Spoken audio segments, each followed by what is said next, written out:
What's up, Internet? This is the Movie Jerk. I'm your host, Steven Garikoff. With me always, Darth Tropicanus. This week we are reviewing Space Jam 2, A New Legacy. As far as setting the scene, nothing. Nobody was bad, no distractions, whatever. As far as backstory, I was born in the early 90s. Obviously. I've seen the original Space Jam and love it.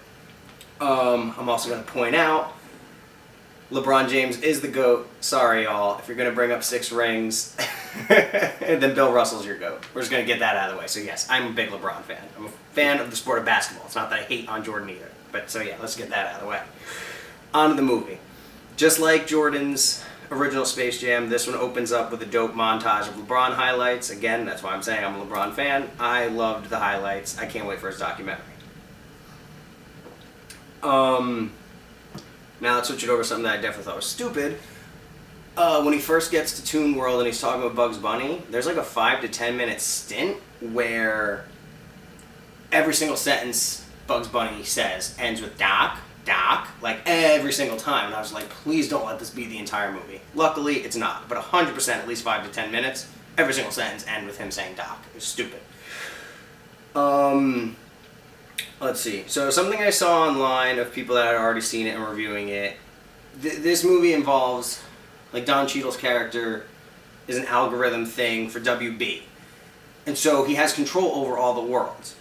I saw one review where literally they were like, oh my god, every other joke was a reference to a better movie that WB had done. They made it seem like it was literally every single joke. It really wasn't. I didn't feel like I was getting hit in the friggin' face with references every joke, so I don't know where they're coming from with that other than hatred. I thought the worlds were cool. Like, I don't know, I like references, so like I'm not opposed to like the way they did it. Like I said, it's not punching you in the face, they're just reminding, like, I don't know, just they're there, they're references. I don't know, what were they supposed to make up references? Like, they have all these worlds, they have the rights, they use them. This is something that has nothing to do with the movie. They didn't try to make this funny, but I thought it was funny. If anybody watching this was a fan of Fairly Odd Parents, and you remember when Timmy Turner wants to be a basketball player and he grows, when Don Cheadle first meets LeBron James, like face to face in the world, the interface thing, he makes himself grow, and he looks like Timmy Turner when he like shoots up. I thought it was friggin' hilarious. A shout out to, so like I said, there's like the references all throughout it. Basically, during the basketball game, half the crowd is like WB references and like characters, and then the other half is supposed to be like LeBron fans that they kind of get sucked in through their phones. That's I guess I'll explain here looking at my notes. Basically, yeah, Don Cheadle, I don't know how exactly he does it. It's basically, if it's technology, he can get his hands on it somehow. And so when people like tune in to watch this basketball game, that he like uses LeBron's Twitter or whatever to tell people, they go like, oh, I'm gonna watch, and they get like sucked into the phone, which I don't really fully get, but that's what it does. So the half of the crowd that's WB people, the makeup and costume, they did an amazing job. There was like a couple different penguins, like the cartoony penguin. There was a penguin from like Batman Returns. Like the makeup on that was insane. I couldn't stop looking at it every time they did it. But they also had flying monkeys. There's a bunch that now I saw it yesterday, not today, so I don't fully remember. But the makeup, they did a really good job. Wanted to shout them out. Something I thought was stupid during the basketball game is the original aliens from Space Jam 1.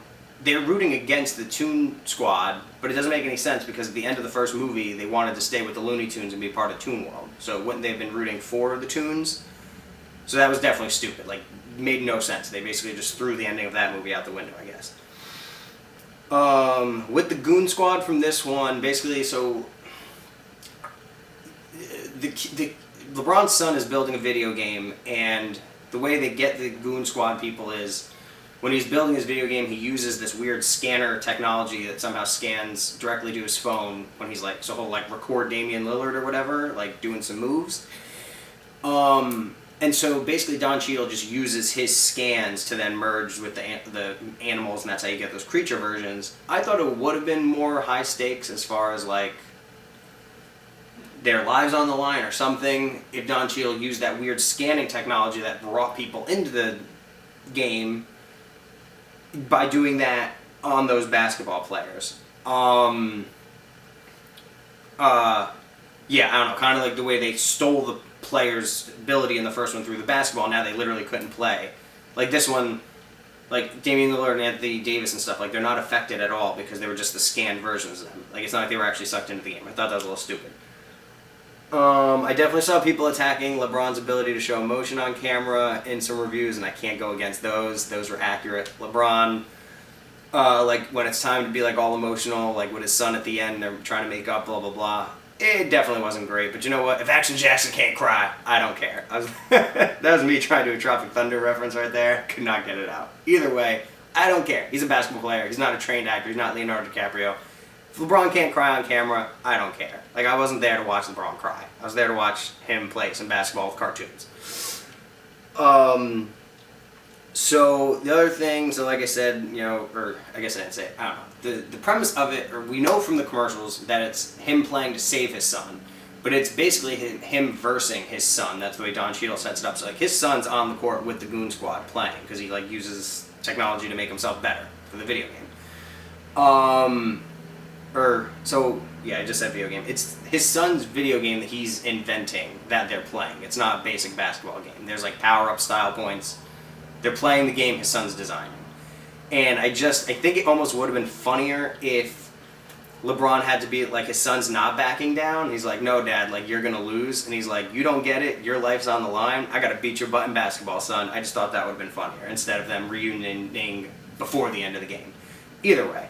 I don't know how long this is going on for, so I guess let's get into the rating before the camera cuts off, right? Yep, okay. So basically, I was entertained. I wanted it to be better, especially after seeing all the hate. So I'm going to give it a 5 out of 10 jerks. I just want to leave it right in the middle, because it was entertaining, but not as good as I was hoping it would be. But I also don't think it was as bad as everybody's making it out to be. So basically that's my review on Space Jam 2: A New Legacy. 5 out of 10. Remember to like, dislike, subscribe, share with your friends. Maybe they'll, like this, maybe they won't. I don't care. You do what you want to do. See you later, Internet.